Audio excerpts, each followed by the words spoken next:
Judge, we can do just that right here in Ohio, but instead of answering your highly hypothetical question that the legislature passes this and it gets signed, I'm going to answer a real question for you, which is it's far more likely that the people will do this themselves through the initiative and referendum process. If Tim's bill fails, we're going to draft language as a constitutional amendment requiring that you all shall not be compelled to participate in any health care system. And we're going to put that in the state constitution, and then we have a legitimate 10th Amendment conflict. Because you know what? Under the case, Prince, that Sheriff Mack participated in, all the judges held that it's not necessary or proper to commandeer state sovereignty and state constitutions to uphold a Commerce Clause exercise. So Representative Hood, when you argue for state sovereignty in your campaign for the Congress, I suppose you're not always in front of an audience as wonderfully receptive as this one. But do people understand, whether they are Republicans or Democrats, that the loss of state sovereignty is not just some academic thing that we talk about in law schools, but it really is the loss of freedom because it unleashes the feds to do whatever they want by removing what little check and balance there is on them? Does this argument resonate for a young person like you running for the Congress? You know what? 10 years ago, I would have answered that question absolutely not.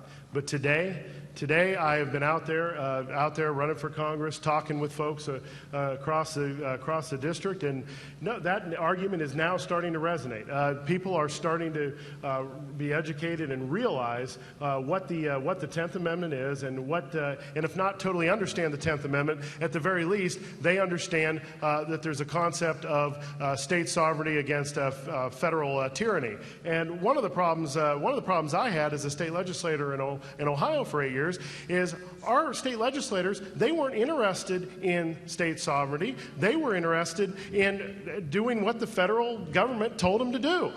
We passed the federal misnamed Patriot Act on the federal level, and then they passed the Ohio misname against my objection on the state level. And the problem we have in our state legislatures across the country is the state legislators, they're not interested in the 10th Amendment. They're interested in taking money from the federal government, and they're interested in that bribe money, and that is what's got to stop. That's what we have to change. Sheriff,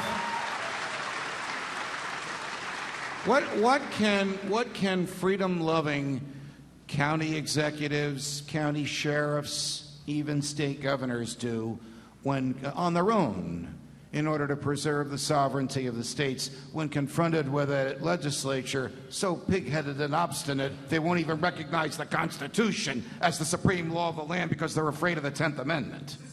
Yeah, well, no. Secession comes up, but that's not the answer. That's not the answer. The answer is we don't leave. We make sure they get kicked out of our counties. Tell them to leave.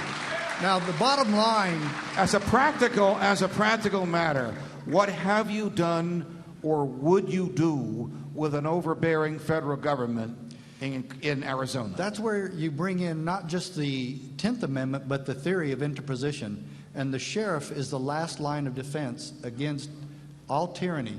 His job is to protect his citizens from all the wolves. It really doesn't matter where the wolf comes from, the streets or Washington, D.C. In fact, the street wolves are much more fair in their application. Maurice, I always thought that when the states joined the Union, they simply enacted a piece of legislation agreeing to join. If it's just a simple piece of legislation, why can't they simply unenact it?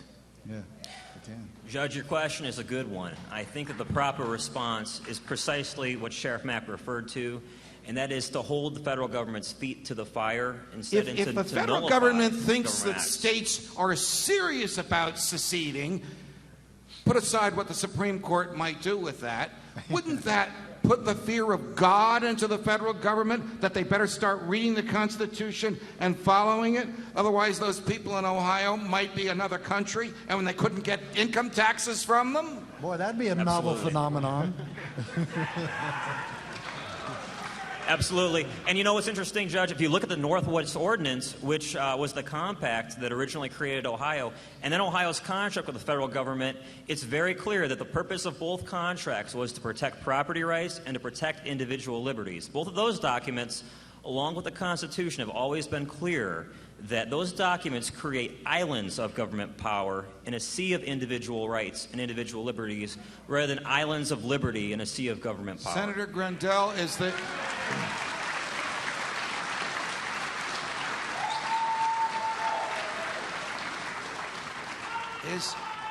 the case hopeless? Well, I don't think I mean, the case is hopeless. you live with these legislators. One would think that they would want the feds off their backs, or do they just want that cash, no matter what the strings are that's attached to the cash? I don't think it's hopeless because I agree with Ron Hood. I mean, 10 years ago when I first got on the floor and voted against a federal extortionist bill and gave the 10th Amendment speech that we shouldn't have to vote for something because the federal government was extorting us, people told me to sit down. Well, look, 10 if years I went later- to the state of Ohio and I said, I want you to lower the speed limit, and if you do, I'll give you $100 million, I would expect that some district attorney would arrest me for attempted bribery. So why does the Congress get away with this? Well, that was the speech I gave, Judge. I mean, that was the speech I gave. But you know what? Here's the hope right here. I mean, look at these wonderful young people who understand the 10th Amendment and state sovereignty. I mean, it is the people pushing the legislators on this issue which will turn this vote. We went from not being able to talk about state sovereignty in the 10th Amendment to at least passing it out of the Ohio Senate. And with their help, we're going to get it out of the Ohio House in the next year. Sheriff, if the federal government was taken over by tyrants who ordered local... It already has. It has, Judge. who ordered local police to strip the people of their weaponry and their natural rights, what would the local police do? They would have to, first of all, I really think that that's the ultimate question facing our law enforcement officers today. There's about 700,000 across this country. I believe it would be about a 50-50 split. Some would just follow orders, follow the Nuremberg defense, which was not right, and the others would stand with the people. And I really look for that to happen. I think a lot of sheriffs and police are becoming true oath keepers today. When you ask other police officers around the country to take the oath of fidelity, to the Constitution, which means to refuse to obey an unjust law. Thomas Aquinas said you have a duty to obey an unjust law. Who could resist that? Who could reject it? Who could refuse to take that oath, Sheriff? Well, hopefully they know and understand the Nuremberg trials and others. We have no obligation as cops or sheriffs or police in this country to follow unconstitutional orders. In fact, quite the opposite. We swore that we would stand against such and that we will stand on the side of the people and stand for freedom. Sheriff, that's what it's about. Sheriff Max, Senator Grandel, Representative Hood, Maurice Thompson, thank you for joining us on Freedom Watch. Thank you, Judge.